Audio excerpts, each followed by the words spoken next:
Bonjour et bienvenue dans cette formation Booster de confiance. Je suis très heureux de vous accueillir et j'espère que vous allez passer un très bon moment d'apprentissage.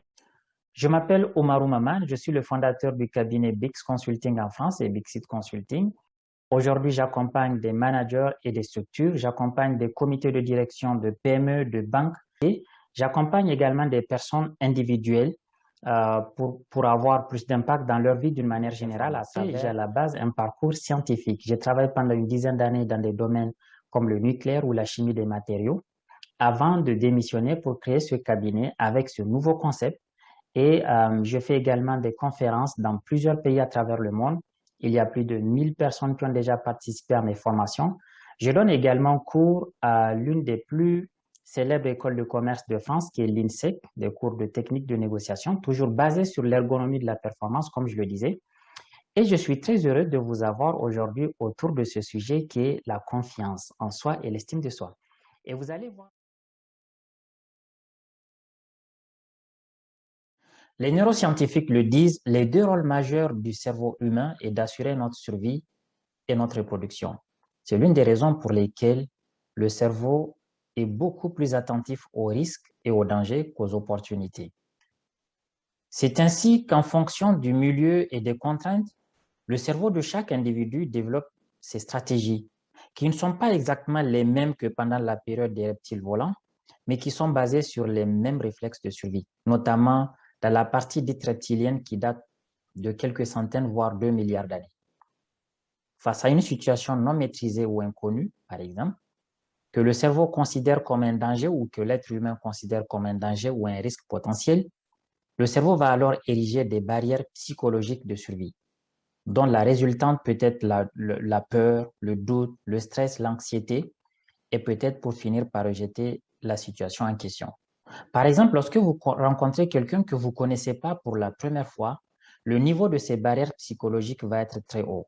En fonction de l'enjeu et du risque potentiel que vous sentez, le niveau sera encore beaucoup plus haut. Ces barrières psychologiques qui font que le cerveau vous met en alerte maximale dans votre corps en mobilisant tous les organes qui participent à la gestion du stress. Mais lorsque vous allez commencer à connaître la personne au fur et à mesure, vous allez voir que les doutes de votre ange gardien dans votre cerveau vont commencer à se dissiper. Et vous allez commencer à vous rassurer progressivement. Le danger commence à s'éloigner dans votre esprit, le risque s'atténue et le niveau des barrières commence alors à s'abaisser. Vous commencerez alors à lui confier des choses importantes de votre vie. Dans certains cas, vous déciderez même de lui confier votre santé, votre secret, votre famille, ou même vous allez décider de fonder une famille commune, une famille ensemble. Vous allez dormir dans la même pièce que la personne, dans une obscurité totale, car toutes les barrières de survie sont désactivées vis-à-vis de la personne. Vous ne vous méfiez plus.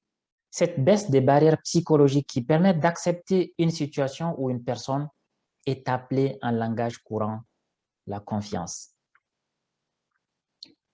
Les personnes qui baissent trop facilement leurs barrières psychologiques à tout le monde seront considérées comme naïves, par exemple. Même lorsque le risque et le danger sont évidents, ces personnes baisseront quand même ces barrières.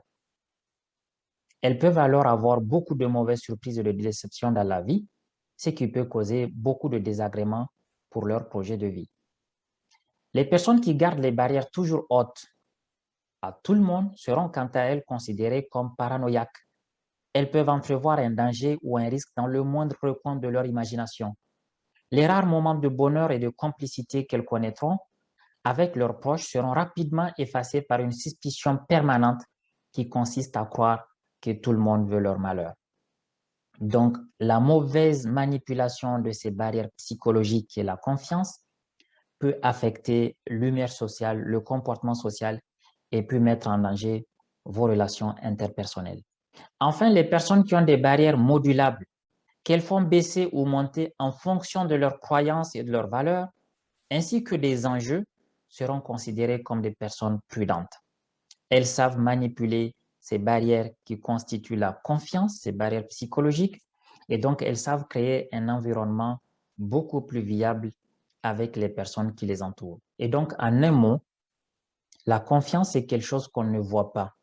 c'est quelque chose qui est en nous et c'est quelque chose qui nous permet de réagir vis-à-vis de l'environnement, vis-à-vis de la situation, vis-à-vis des individus qui sont en face de nous, soit d'accepter un comportement, une attitude, une personne ou situation, ou tout simplement de mobiliser tous les mécanismes de stress qui permettent de le bloquer via le stress, la peur, l'anxiété et tout un autre tas d'émotions.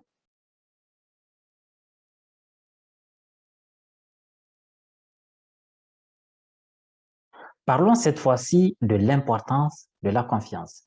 Et pour cela, je voudrais bien commencer par des expressions ou des citations de certaines personnes qui sont très reconnues dans le domaine, comme Stephen Covey, par exemple, qui a écrit un excellent bouquin sur la confiance et bien d'autres. Et que dit Stephen Covey sur le sujet? Il parle de la confiance comme the one thing which changes everything, donc le facteur qui change tout. Il est considéré comme le pape de la confiance et d'ailleurs, il m'a beaucoup inspiré sur ce sujet. Il poursuit également en nous disant que la confiance, c'est cette petite chose, si on la supprime, elle peut détruire le gouvernement le plus puissant, l'entreprise la plus prospère, l'économie la plus florissante, la direction la plus influente, l'amitié la plus solide, la personnalité la plus forte et l'amour le plus profond. Sans confiance, tout cela ne tiendra en rien du tout. Et donc, vraiment, s'il faut comprendre la notion de la confiance, quand on regarde la transversalité de tout ce qu'elle nous apporte dans la vie, dans toutes les 4 dimensions de notre vie, personnelle, privée, professionnelle et publique, on comprend que sans confiance, on ne peut rien construire. D'ailleurs, Jim Burke nous disait, qui est ex-PDG de Johnson Johnson, sans confiance, vous n'obtiendrez pas le succès. Le mot confiance englobe presque tout ce vers quoi vous pouvez tendre et qui vous aidera à réussir. Nommez une seule relation qui fonctionne sans confiance. Mariage, amitié, relations sociales, etc. Là également, on retrouve la confiance dans toutes les dimensions de la vie. Lorsqu'elle existe, la confiance, alors, les actes sont prévisibles. Quand vous avez confiance à quelqu'un, vous pouvez vous projeter parce que ces actes sont prévisibles. Dans une situation particulière, vous pouvez savoir exactement comment il va réagir et dans ce cas, vous avez moins de stress parce que l'une des choses qui amène le stress dans la plupart des cas, c'est le fait de ne pas maîtriser l'inconnu ou le futur. Et bien donc, lorsque la confiance existe, les actes sont prévisibles et de votre côté et du côté de la personne à qui vous avez confiance. La deuxième chose qui est très importante, pardon, lorsque la confiance existe et qu'on observe, c'est le gain de temps dans les communications, dans les actions, mais surtout des relations saines que cela permet de construire. Lorsque la confiance existe, vous avez également une vitesse d'exécution, comme d'ailleurs le démontre Stephen Covey, à travers une approche plus ou moins scientifique qu'il a fait entre le lien de la vitesse d'exécution dans une action et la confiance. Lorsque, par exemple, dans une équipe, la confiance règne, une activité peut être très rapidement traitée, donc la vitesse d'exécution monte. A contrario, lorsqu'il n'y a pas la confiance dans une équipe, une action qui doit prendre 1 heure va en prendre 10 ou 20. Un projet qui doit être évacué en peut-être 1 semaine ou quelques jours va prendre des mois.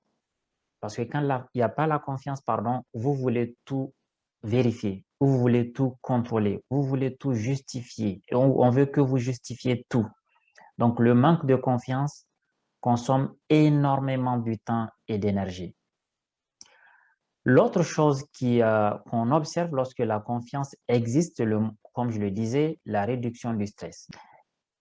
Ce que je voulais dire avant de finir cette partie, c'est que la confiance ne signifie pas l'absence de doute, mais elle permet de continuer à croire en quelqu'un ou en vous-même ou en une situation, même lorsque le doute persiste. La confiance peut coexister avec le doute, mais elle prend toujours le dessus sur le doute parce qu'elle est plus forte que tout. C'est vraiment un état d'esprit qui vous donne accès à vos pleins potentiels dans vos croyances, mais également dans vos actions. Et donc, la confiance est très importante pour construire une vie de rêve. Elle est très importante pour avancer vers la vision de sa vie. Nous l'avons bien compris, lorsque la confiance n'existe pas, c'est la méfiance qui risque de s'installer dans votre cercle privé, dans votre cercle professionnel ou même public. Cela peut alors vous empêcher d'accéder à votre potentiel, de profiter de vos relations et de réaliser la vie dont vous rêvez. La méfiance a cette particularité de créer tout un tas d'émotions négatives autour de vous. La peur, la colère, la tristesse, le dégoût, les doutes, le mépris, et elle aura malheureusement tendance à neutraliser vos émotions positives. Même lorsqu'une situation est là pour vous rendre heureux, la méfiance va malheureusement intervenir et donner une connotation de suspicion. La joie va alors être transformée en une crainte, la reconnaissance en une suspicion et le bonheur en un doute. Gandhi disait à cet effet d'ailleurs que lorsque les motivations de quelqu'un sont suspectées, tous ses actes seront perçus comme douteux. Lorsque la méfiance est présente, soit en vous-même ou entre vous et quelqu'un d'autre, il y a des signes caractéristiques que vous allez remarquer, comme ceux que nous avions vus pour la confiance. La première chose, vous allez avoir une persistance au doute, même dans les bonnes intentions. Comme je le disais, même lorsque la personne vous fait un geste positif qui est bien, pour installer le bonheur, la méfiance sera là pour donner cette connotation négative et suspicieuse. Donc, il y aura une persistance de doute dans vos relations, dans vos échanges, dans vos communications interpersonnelles. Chaque événement, chaque action sera mis sur la balance de ce doute et malheureusement peut être mal interprété, mal comprise et mal jugée. Il y a également une perte de temps et d'énergie. La troisième chose qu'on peut dire, c'est que lorsqu'il y a la méfiance, elle vous rend hésitant. Vous avez toujours besoin d'être rassuré. Et lorsque la méfiance existe en vous-même, c'est-à-dire que vous n'avez pas confiance en vous-même, donc vous avez installé le cycle de méfiance vis-à-vis de vous-même, eh bien, vous allez avoir des difficultés à choisir dans la vie. Vous allez avoir des difficultés à garder le cap parce que tout simplement, vous avez toujours ce besoin d'être rassuré. Lorsque la méfiance est installée, vous risquez d'être effacé dans votre environnement et dans votre société. Vous venez dans un public, vous avez envie d'être tout le temps dans les derniers rangs. Vous n'avez pas envie qu'on vous remarque. Vous avez tout simplement envie qu'on vous oublie parce que vous avez installé le cycle de méfiance qui fait que votre estime de soi a beaucoup diminué. La confiance est sous-tendue par deux piliers principaux, la confiance en soi et l'estime de soi. Mais avant de rentrer dans ce concept de dualité, nous allons voir ou découvrir ce que j'appelle le triumvirat de la confiance. En fait, il y a trois choses en nous qui participent dans l'élaboration de notre confiance, donc de ces deux piliers. Et donc, c'est ces trois choses que nous allons voir. La première chose, c'est déjà ce que vous êtes. Ce que vous êtes va compter énormément dans votre capital confiance. La deuxième chose, le deuxième élément, c'est ce que vous savez faire. Et le troisième élément, c'est ce que vous faites concrètement sur le terrain, face à une situation, face à une attitude extérieure, face à une agression, face à une situation conflictuelle ou anxiogène. Donc, ce sont ces trois éléments qui constituent vraiment le triumvirat de la confiance et qui vont se répartir pour donner les deux piliers qui sous-tendent votre niveau de confiance ou votre capital de confiance.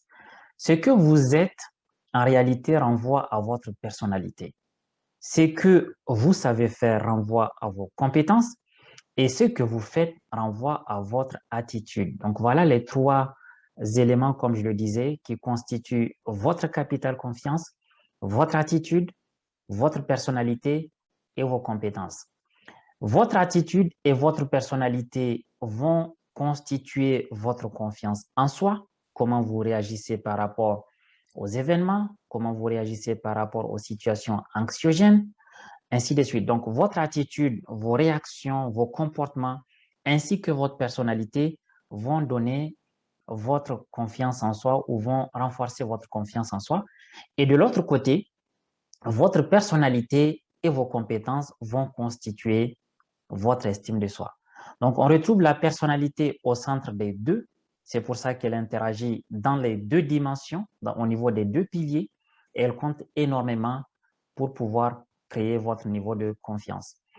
S'il fallait représenter la confiance comme une équation, donc je dirais que la confiance est constituée de la confiance en soi et de l'estime de soi.